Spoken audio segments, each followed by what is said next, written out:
தளபதி விஜய் அவர்களும் டிவிகே கட்சியும் பிஜேபியோட பி டீம் அப்படிங்கிற மாதிரி ஒரு முத்திரை இப்போ வந்து குத்தப்பட்டிருக்கு. இது வந்து யாருன்னா டிஎம்கேலேருந்து நிறைய பேர் பேசிகிட்டு இருக்காங்க. இவங்கெல்லாம் பார்த்தோம்னா கமல் சார் கட்சி ஆரம்பித்த போதும் பார்த்தோம்னா திமுகவை எதிர்த்த போது கமல் அவர்கள் வந்து பிஜேபி ஏவி விட்ட ஒரு வெப்பன், அவர் வந்து ஒரு பிஜேபியோட பி டீம் அப்படின்னு சொல்லிட்டே இருந்தாங்க. என்னைக்கு கமல் சார் வந்து பார்த்தோம்னா திமுக கூட வந்து ஒரு அலையன்ஸ் கூட்டணி வச்சார், அப்போதுலேருந்து இல்லை இவர் பிஜேபி பி டீம் இல்லை அப்படிங்கிற மாதிரி வந்து சொல்லிட்டு இருந்தாங்க. பட் இப்போ தமிழக வெற்றி கழகம் மேலே இந்த ஒரு குற்றச்சாட்டை வந்து தொடர்ந்து வச்சுக்கிட்டே இருக்காங்க. இந்த வீடியோ நான் ஒன்று மட்டும் சொல்கிறேன். இந்த வீடியோ நீங்கள் ஃபுல்லாக பாருங்கள். பார்த்து முடிச்சதுக்கப்புறம் யார் பிஜேபியோட பி டீம் அப்படின்னு வந்து நீங்களே வந்து டிசைட் பண்ணுங்கள். 1996 முதல் திமுக தான் வந்து பிஜேபியோட அலைன்ஸ் வச்சாங்க. தமிழ்நாட்டில் திமுக மூலயமா தான் பிஜேபி வந்தது. ஓகே, இதெல்லாம் பழைய கதை. பட் இப்போ முருகர் மாநாடு அப்படிங்கிற ஒரு விஷயம் நடந்தது. அதில் பார்த்தோம்னா பவன் கல்யாண் அப்படிங்கிற ஒரு நடிகர் அவர் பாட்டு ஒரு பிஜேபி சார்பாக வந்து பேசிட்டு போகிறாரு. ஆனால் இந்த இடத்துல PK சேகர் பாபு அவர்கள் ஒரு கருத்தை வைக்கிறாரு. பவன் கல்யாண் நீங்கள் முடிஞ்சால் வந்து சென்னையில் வந்து போட்டியிடுங்க அப்படின்னு.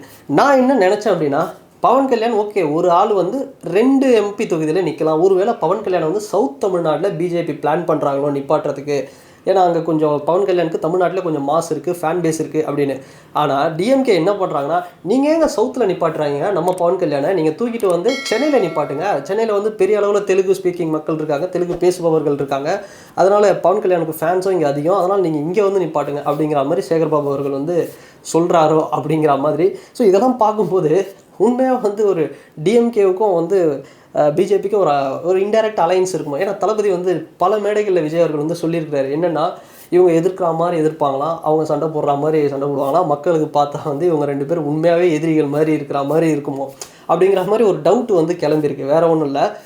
இதுதான் இந்த ஒரு தவறு தான் திமுக வந்து அடிக்கடி பண்ணுறாங்க. இந்த கந்தசஷ்டி விவகாரம் கூட பார்த்தோம் அப்படின்னா, அவங்க இதையாக விட்டுருந்தா, இதை பற்றி பேசாமல் இருந்திருந்தால் அப்போ கரெக்டாக இருந்திருக்கும். பேசி பிஜேபியை ட்ரிகர் பண்ணி இன்றைக்கி பிஜேபி இவ்வளோ பெரிய லெவலில் வளர்ந்ததுக்கு காரணம் திமுக தான். இதை வந்து நம்ம தெளிவாக சொல்லலாம். ஸோ அதே வேலையை தான் இப்போவும் பண்ணுறாங்க. சும்மா பேசிட்டு போகிற பவன் கல்யாணை நீங்கள் வந்து சென்னையில் முடிஞ்சால் ஜெயிச்சு காட்டுங்க அப்படின்னா, இங்கே வந்து ஜெயிச்சா இங்கே வந்து நின்னா அது ஒன்றுமே புரியல. அதுதான் இதுக்கு வந்து டைரெக்டாக வந்து டிஎம்கே பிஜேபி கூட ஒரு அலைன்ஸை ஃபார்ம் பண்ணிடலாம். அட்லீஸ்ட் அங்கேருந்து காங்கிரஸாவது வெளியே வரும். சப்போஸ் தளபதி விஜய் அவர்கள் காங்கிரஸ், ராகுல் காந்தி அவங்க 2 பேருக்குள்ளே இருக்கிற ஃப்ரெண்ட்ஷிப்பில் அவங்க 2 பேராவது ஒரு அலைன்ஸ் ஃபார்ம் பண்ணி ஏதாவது ஒன்று பண்ணலாம். திமுக வந்து பிஜேபி அப்ரோச் பண்ணால் ஏடிஎம்கே கிளியராக இருப்பாங்க, ஓகே நாங்கள் பிஜேபி கூட இல்லை. ஸோ அந்த டைமில் பார்த்தோம்னா விஜய் அவர்கள் வந்து ஏடிஎம்கே கூட ஒரு அலைன்ஸ் வைக்கலாம், இல்லை திருமாவளவன் அவர்கள் வரலாம், இல்லை பல கட்சிகள் வந்து வரலாம். ஸோ இப்படி யாருமே எங்கேயுமே வந்து போகாமல் நீங்களும் வந்து பவர்ஃபுல்லாக வந்து பிஜேபி ஆர்எஸ்எஸ் சித்தாந்தத்தை ஒரு மிகப்பெரிய அளவில் எதிர்க்காமல் சும்மா மேலோட்டமாக வந்து சொல்லும்போது பேசும்போது நீங்கள் பவன் கல்யாண் வந்து சென்னையில் நில்லுங்க அப்படின்னு வெல்கம் பண்ணுறது, அப்புறம் கலைஞருடைய புகைப்படம் போட்ட நாணயத்தை வெளியிடுறதுக்கு ராஜ்நாத் சிங் அவர்களை கூப்பிடுறது, இது மாதிரிலாம் பண்ணும்போது உண்மையாகவே ஒரு டவுட் வருது. ஓகே உண்மையாகவே தளபதி சொன்ன மாதிரி ஒரு இன்டைரக்டில் ஒரு அண்டர் கிரவுண்ட் டீலிங் வந்து பிஜேபிக்கும் டிஎம்கேவுக்கும் இருக்குமோ அப்படிங்கிற டவுட் வந்து வந்திருக்கு. ஸோ அதுக்காக தான் இந்த வீடியோ அப்படிங்கிறது. தமிழக வெற்றி கழகம் சார்பாக இது மாதிரி முருகருக்கு ஒரு மாநாடு வந்து விஜய் அவர்கள் நடத்தினால், இப்போ பிஜேபி நடத்துனது இந்த மாநாட்டில் பார்த்தோம்னா கிட்டத்தட்ட 6 லட்சம் பேர் வந்திருக்காங்க அப்படின்னு சொல்கிறாங்க.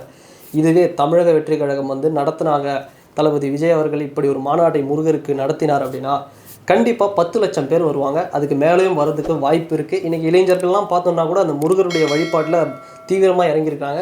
ஸோ இளைஞர் படை அப்படிங்கிறதும் ஒரு நியூட்ரலான ஒரு மனுஷன். ஸோ தளபதி விஜய் அவர்கள் வந்து நடத்தினார் அப்படின்னா கூட்டம் அப்படிங்கிறது பெரிய அளவில் வந்து வர்றதுக்கு ஒரு வாய்ப்பு இருக்குது. நிச்சயமாக ஒரு நாள் முருகர் மாநாடு அப்படிங்கிறது தமிழக வெற்றி கழகம் கட்சி சார்பாக தளபதி விஜய் அவர்களால் வந்து மிகப்பெரிய அளவில் வந்து நடத்தப்படும். வெயிட் பண்ணி பார்ப்போம். அண்ட் இப்போ சொல்லுங்கள், இந்த வீடியோவோட எண்டில் கமெண்ட்டில் நான் உங்ககிட்ட கேட்குறேன், ஸோ யார் வந்து பிஜேபியோட பி டீம் அப்படிங்கிற உங்களுடைய கருத்துக்களை நீங்கள் வந்து மறக்காமல் இந்த கமெண்ட் செக்ஷனில் பதிவிடுங்க. அண்ட் வேறு ஒரு வீடியோவில் வேறு ஒரு கான்டென்ட்டில் நான் உங்களை பார்க்குறேன். பாய்.